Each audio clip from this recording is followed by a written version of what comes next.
Hi, my name is Talia. Welcome to Talia Nerds Out. So I intended to do all my fictional books that I'm reading right now in one video, but I kind of got, off on a tangent with my last one.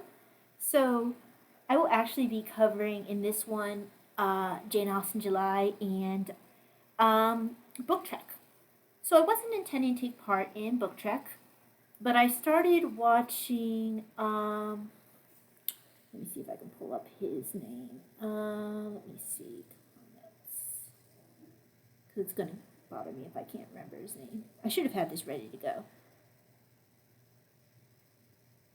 So I was...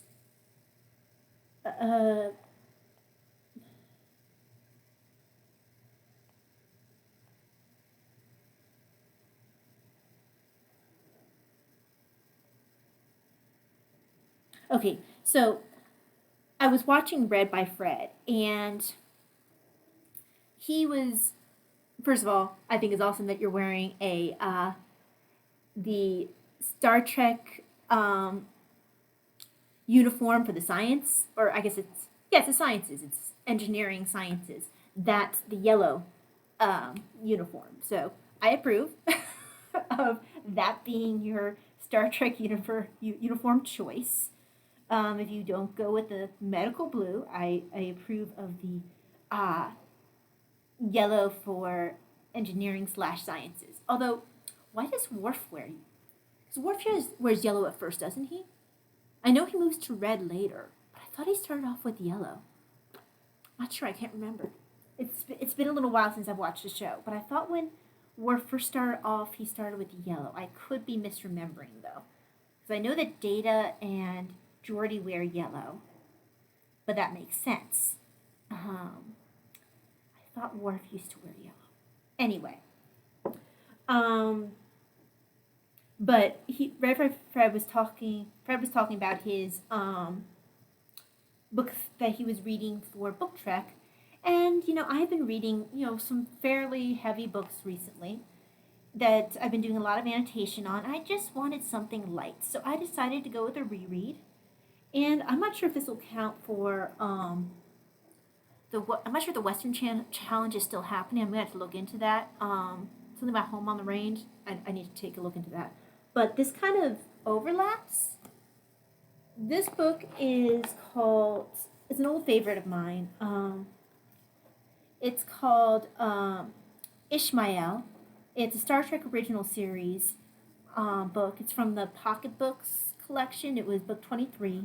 I used to have the physical one. I now have it on Kindle. I got rid of a lot of the physical books that I had that were Star Wars, Star Trek, and just have a few favorite Star Wars ones left. And my Star Trek is really primarily on Kindle just because I was running out of space.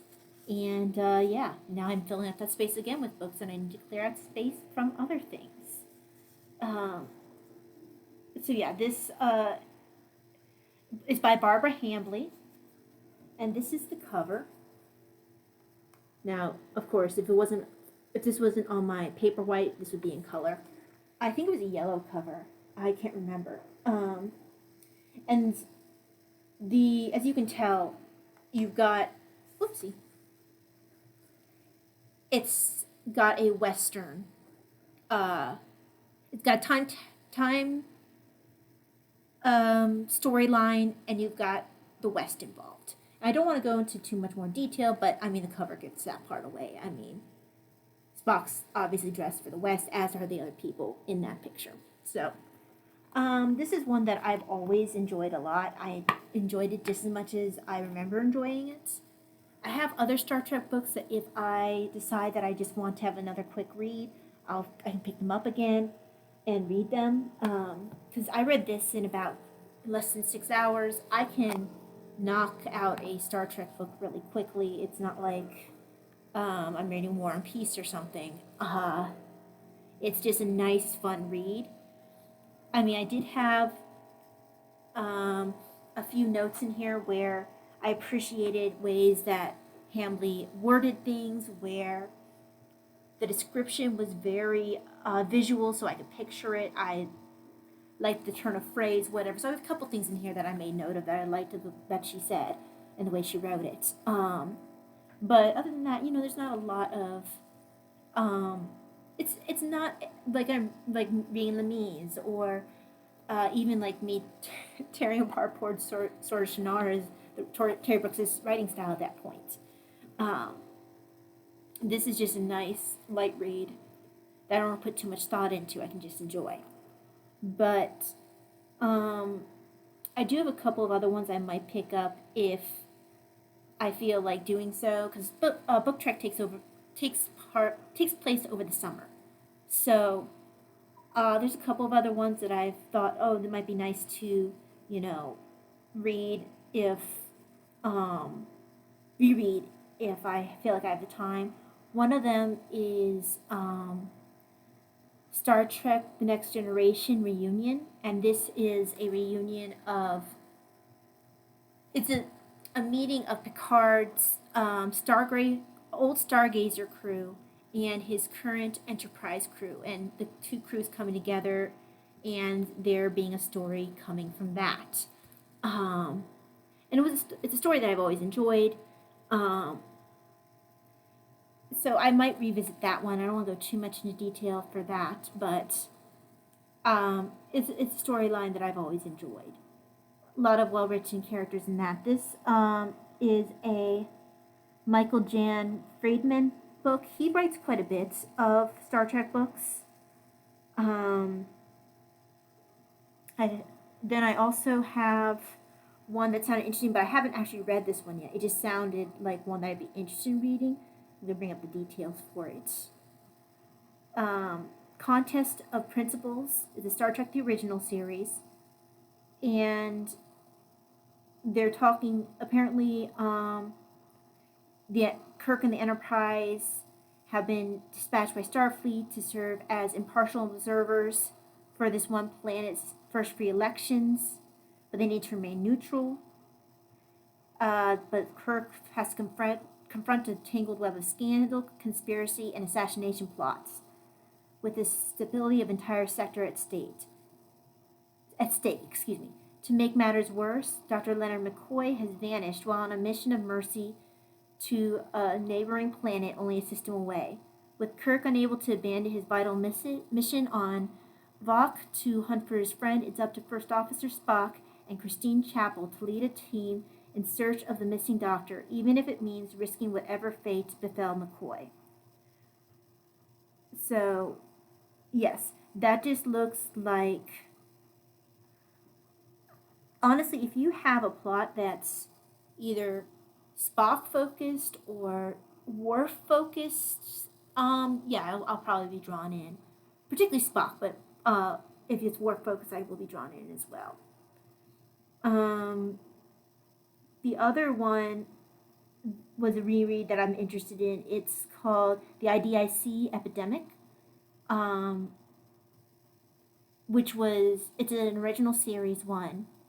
And I mean, anything, it's got a medical focus on, so that's going to draw my attention in anyway. Just like this series that I've actually not read yet from Next Generation. It's called Double Helix, and it has something to do with some sort of, I believe it has to do with a virus. It's a 6-part series, and I think, let's see, it says at the beginning, book details.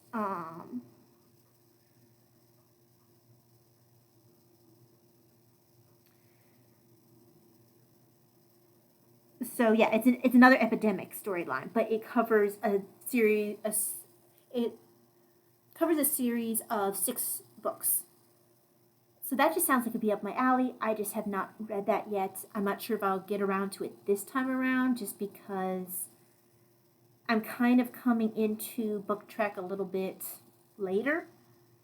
I feel like, so I'm not sure if I want to get started with a 6 book series yet.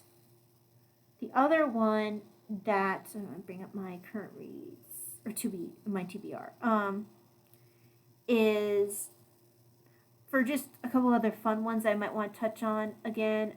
Oh, I don't have it here. It's called, it's actually one of my favorite Star Trek ones, and I don't know why. Probably because I've read it 20 million times. That's probably why I don't have it pulled up here. Because I probably was like, yeah, I don't need to read that again. it is Next Generation. Okay, it's Tooth and Claw. And actually, this is a Riker-focused one, although Worf comes into it strongly later on. One of my favorite books for Star Trek. Now, not absolute favorite because I tend to favor the Spock ones, but one of my favorite, probably my favorite Next Generation one. Now, and I mean, with Reunion right underneath that.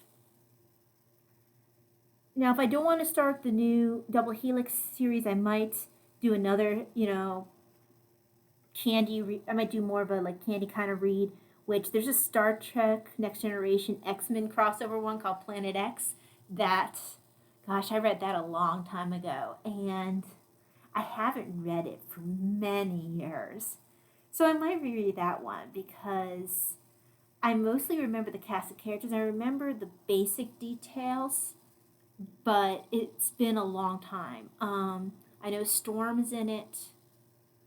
I know that you have Wolverine, Kurt, Nightcrawler. I think that was the first time I actually ran into Sean Cassidy, Banshee. Archangel, Warren Worthington III. Kitty, Shadowcat. I think that was one of my early experiences with Kitty as well. Let's see, who else? I don't think Rogue and Gambit don't show up in this one. I don't think Beast shows up. No, because I think it's Kurt, Logan, Aurora,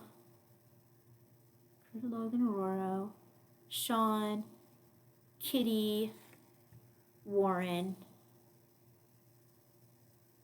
That might be everybody. I think that's everybody, but I might be surprised because I'm working solely off of memory. But there's fun things in there like, okay, how can you not love the idea of Wolverine and Worf fighting in the holodeck with the safeties off? Or at the highest level, I think it was highest level. How can you not love it? I mean, that's just, of course, Wolverine and Worf.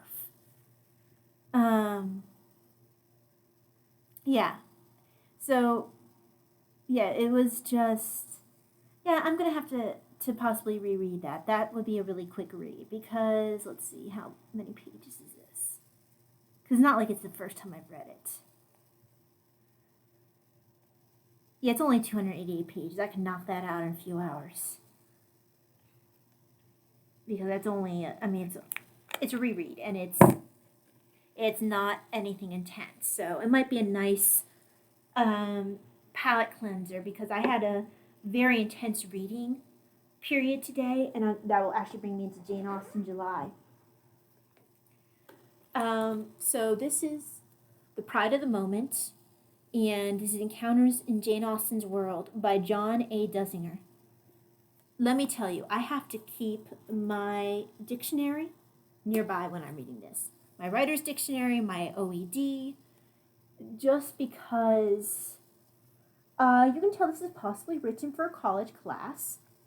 And this man uses, $5 words when perhaps, it would be perfectly acceptable to use, ones that are 25 cents. So I have a lot of, just tabs in here. Some of them are just trying to get an idea of what the point is going to, like what his thesis is going to be covering. Also, I have points where I'm just writing definitions down because I know that they're going to be useful later, so I don't have to keep pulling out my OED. But the way he's building up early on in the introduction that the moments in Jane Austen's work are what are microcosms of the bigger story that's playing out. That's they, in fact, these little aspects, these little moments, can tell volumes about the character and can be snapshots of the whole relationship if you pay attention. Um, so he makes a point of saying that in opposition to the familiar view that Austen's novels are stylistically polished but lacking in substance, I hope to show that they give unusual significance to the most ordinary events, and, indeed, that in this respect they deserve comparison with the worldly metaphysics of such modern thinkers as Heidegger and Sartre. I probably said that wrong. One of Austen's great merits as a writer today is her adroit narrative craft in invoking the lived self implicit in the spoken word. So, one of the things that he mentions is that he shows how real life conflicts can be resolved under, privileged circumstances. So, like, as in a circumstance where there's the rules are already known. So, okay, let me say this a little bit better. He says it better here. I think it's better in the notes back here. Okay, the main narrative purpose of regulated activities in Austen's text is to frame characters within an encounter. The concept of a frame for the events of a game derives from Gregory Bateson, a theory of play and fantasy. And this comes from Psychiatric Research Report, put out by the APA, American Psychiatric Association, in 1955. So, what the author of this book is saying that Austen's comic world, like any cathartic fiction, resolves real-life conflicts under privileged circumstances, or in Austen's case, of these, she uses regulated activities, so like a game, a dance, whatever she happens to be using, to give the characters a frame where the rules are already known in which to act. So, for example, apart from allegorical analogies as between those of the country dance and marital trust, or between kotzebue drama and marital infidelity, the narrative uses play activities of various kinds for three main purposes: to frame characters within a text, that is, within a controlled situation already known to us from other sources, not only to give them prescribed roles to perform, but also to give them a specific vernacular for conversation, so they know what to expect and everyone knows the terminology. 2, to allow narrators/characters to perceive other characters in motion, when the slightest gesture communicates something only hinted at in the dialogue.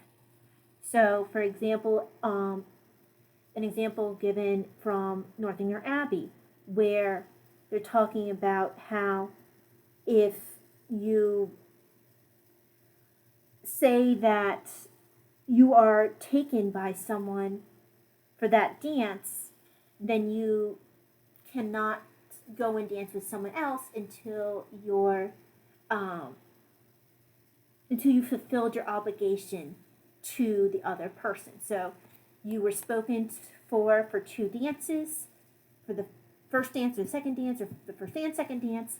So the woman would have to perform those obligations, or if she did not want to accept dance, she would have to say she's not dancing, and then she would not be able to dance with anybody else. And to do so would be the equivalent of,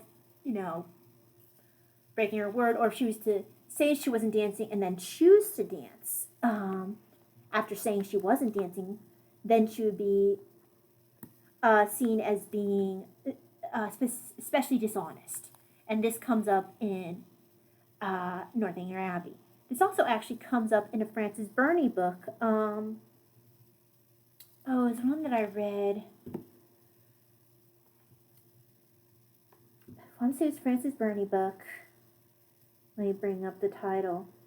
Because the main character does not realize the rules of the dance. So she, naively tells someone that I think she tells someone that she's not dancing. And then she accepts a dance. And she's then judged for that as being dishonest, although she had not intended to be so. The name of the book is Evelina. So that's that's not an Austen book, but it is a point where the rules are known, the vernacular is known, and the slightest gesture may communicate something only hinted at in the dialogue. In the case of Evelina, she just didn't happen to understand the rules or the terminology so when people were reading into what she was doing, something that she didn't intend to, that wasn't actually the case because she just didn't know the rules.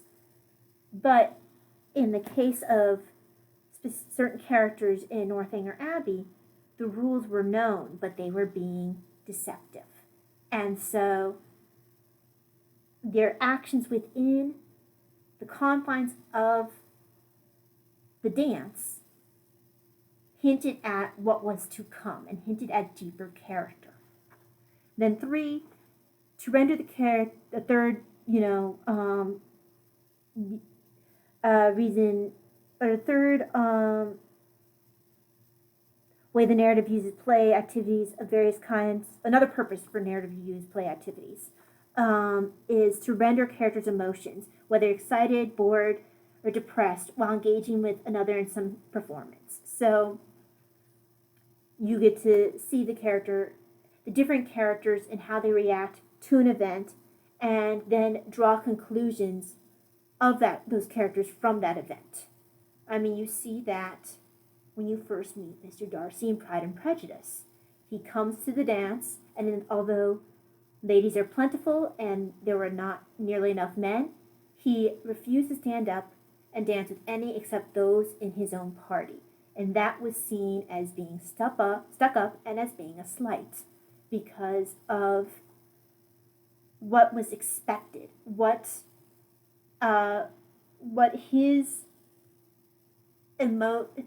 he chose to put out, the emotions and behaviors he put out to those around him, how that made other people feel because of how he behaved in contrast to the others in his party, and in contrast to what was normally expected.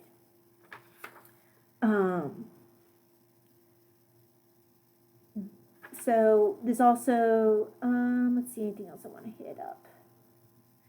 What I also thought was interesting, talking about how in Austen, this is a note I made based off of how they're talking about different characters' reactions to different things can, at any one time, you're not having a positive or negative reaction at any given time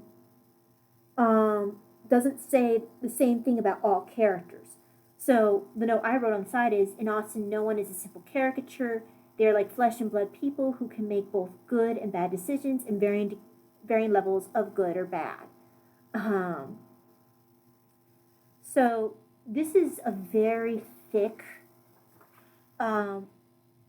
work. There's a lot going on. You can't I spent half my time looking up words just because the author just chooses, and I don't have a small vocabulary, but the author chooses to use words that I just don't see commonly used. So it takes me a while, and I'm not very far along. I expect to be farther along in this than I am, but I'm in 22 pages. The book is,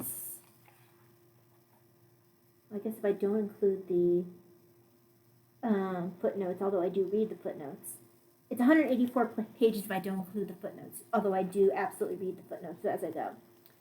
So this book is going to take me a while. I am trying to focus on it. That's why I'm waiting to continue with Marking of the Hours by Eamon Duffy, because I have the rest of this quarter to read this, and I'd like to finish this by the end of July. I also, and I do want to thank someone in my comments from my last Jane Austen July video. Let me go and find her name. I responded. So it is Batty Bibliophile, Claire. Thank you for your comments, and also I wanted to thank you for first of all sharing what you're reading. I will respond to you, but reminding me about the existence of the Jane Austen, I think it's Jane Austen Society. Yeah, so I decided to try them for a year, and because it sounds like it's really cool. I like the idea of getting the most up-to-date books that might be out on her works, because I do enjoy reading books talking about literature, even though this one is quite a bit to work through. I think that I am going to enjoy this, but it's not something that you can read if you are tired, because this takes quite a bit of focus. I can see where this might have been used in a college course. Now, this was written quite a while ago. I want to say that this is written in the 80s. Oh, wait, no, I don't have the library card here. Okay, this is written in 1990, so close enough. So this is quite an old book. I'd be interested in seeing what other more recent publications will come up in the various newsletters, and I think there's a periodical that comes out as well for the Jane Austen Society with a membership. So I look forward to seeing that. Now let me take a drink of tea, and then I'll be on the home stretch. Now to end is, I already talked about the Trek books I might start. I have kind of a hankering to start something Austen, like fictional. And initially I was going to do Lady Susan, because I love Lady Susan, but for some reason I don't, and that's my shortest of her books, because it's only a novella. But for some reason I just don't feel like reading Lady Susan right now. Probably because I've reread it many times. But I'm kind of torn between, well, first of all, Mansfield Park, which is a horrible idea because it's over 400 pages, and probably her thickest book, other than maybe Emma. The other one is Northanger Abbey. Now, these are probably the ones that I've read least, other than Emma, because Emma is a bit of a challenging read just because of Emma herself, even though I really do like Mr. Knightley. But yeah, I'm torn, because on the one hand, in Northanger Abbey, it's the one that I've read the least. I don't think it was in my original collection of Austen books. I think I might have had one that didn't include Northanger Abbey for whatever reason. So it's the one I'm least familiar with of her great novels. And it does have Tilney in it. It has both. It has all the Tilneys, but I'm trying to remember the main love interest name. I want to say it's Charles, but I could be wrong.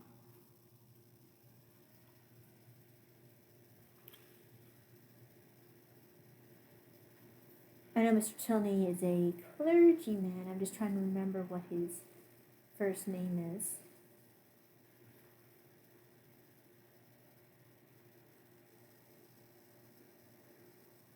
Yeah, they only give the last name at the beginning, even though I know that later on they give the first name. I just can't bring it to my head right now. Oh, it's Henry Tilney. Henry Tilney. So, he's probably, right up there with Mr. Knightley for me. And then this one, even though I don't like the love interest as much in Mansfield Park, the supporting characters are quite good in Mansfield Park. I mean, you have the Crawfords, who are amazing to read. You have the truly awful Aunt Norton, or Miss Norton, Miss Norris. Excuse me, I don't know why I said Norton. Mrs. Norris,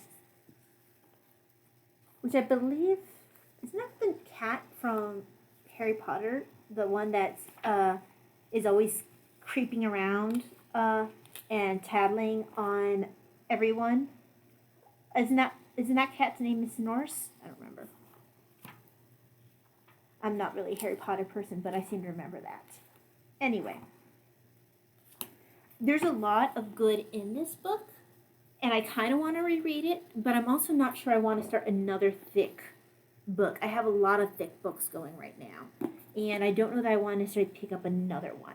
So maybe if I start one, it'll be Northanger Abbey. And if I still feel an itch to start Mansfield Park, I guess I can do so later. But yeah, that's all I have for Book Trek and for Jane Austen July. Hope that you enjoyed this video, and hope that I will see you again next time. God bless. Bye.